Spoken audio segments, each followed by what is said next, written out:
All right, so let's look at a question on improper integration.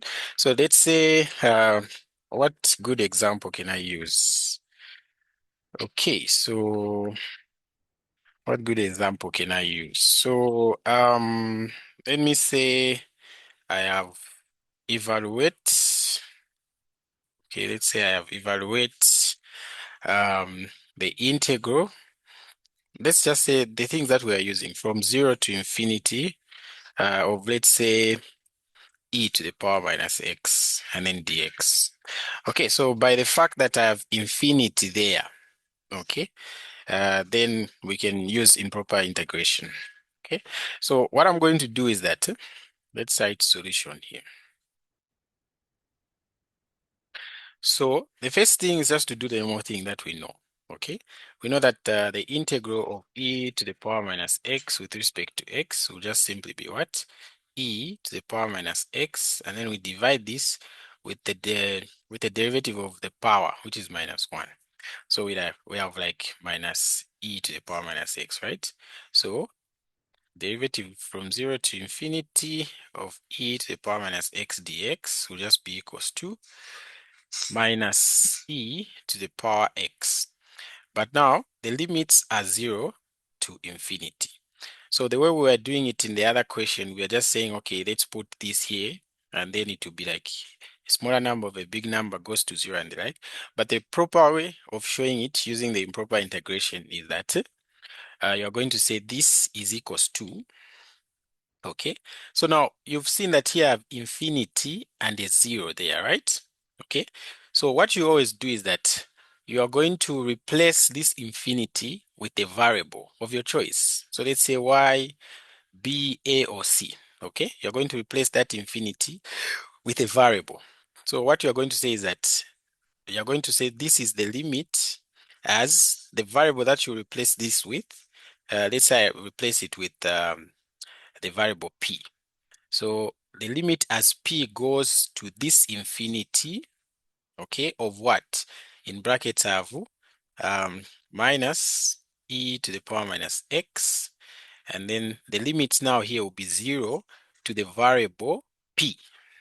Okay, so you've seen what I've done. I've just replaced this infinity with the p, and then I've written this as a limit where the p is heading towards the what? The infinity. Okay, and then from there, we are going to substitute. So this is limit as my p goes to infinity of what? Okay, so e, if I substitute the p there, it will be e to the power minus p, and then minus e to the power, when I substitute 0 there, it will just be 0. So this is what I have. So this will be the limit, okay, as p goes to infinity of this part here is minus e to the power minus p, all right?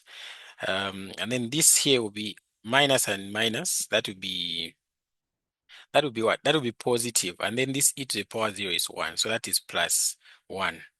Okay. So this is what I have there. All right. Okay.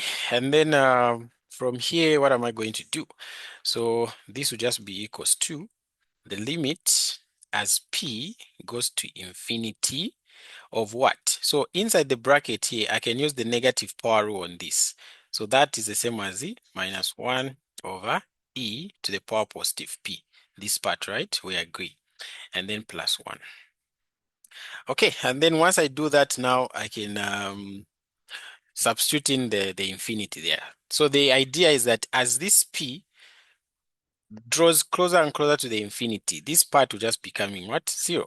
So as p goes to infinity, okay, the minus 1 over e to the power p, this guy here, will tends to go to 0.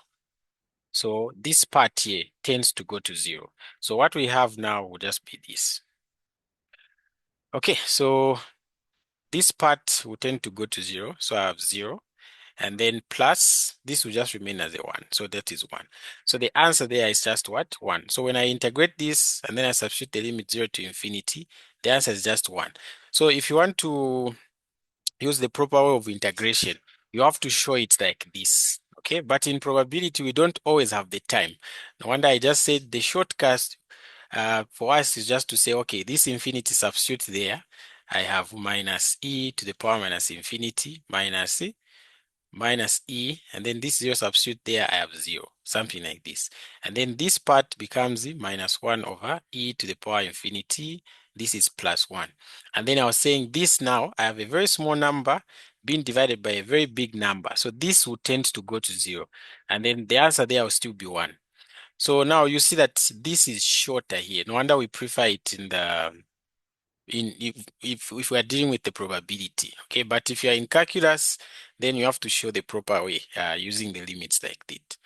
I don't know if this helps. Very much, sir. Thank you very much. All right, all right. All right, so that's how we can answer that using the improper integration.